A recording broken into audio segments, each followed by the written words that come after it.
এই যে দেখছেন, এই যে গাছগুলা, এই গাছগুলা কিন্তু পালার না বিচি থেকে হয়েছে। এই যে কেন মনে করেন একটা ডাইল রইলেও এরাতে কিন্তু গাছ হয়ে যায়, প্রচুর পরিমাণে কিন্তু গাছ হয়। আমরা কিন্তু এইগুলা কোনো জায়গা থেকে কিনে এনে রয়েছি না, বা একটা যত্ন করে রয়েছি না, ওই কিন্তু বিচি ফালাইছে, এই ডাইল ফালাইছে, এইভাবেই কিন্তু একটা মরা ডাইল পদ্ধতি হয়ে যায়, তারপরেও কিন্তু গাছ হয়েছে। কিন্তু এর রাতে প্রচুর পরিমাণ গাছ হয়, যদি মরা একটা ডাইল, মরা একটা বিচিও ফালাই দেয়, তারপরেও গাছ হয়ে যায়। যেখানে ফালাই দেয় এখানে গাছ হয়ে যায়, প্রচুর পরিমাণ গাছ। এই দেন পুঁইশাক, পুঁইশাকে কিন্তু আমরা এই যে গোড়া মনে হয় একটু ফালাইছে, এর থেকে গাছ হয়ে গেছে।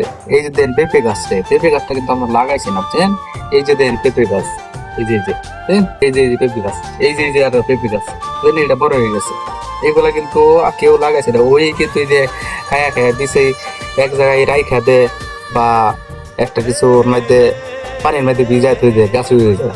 এর কাছে কিন্তু প্রচুর পরিমাণ গাছ হয়। আল্লাহ পাকে এক একজন এক একটা ইয়া দিয়ে দিচ্ছে, বুঝছেন, যেন আরো বাহিরে আছে।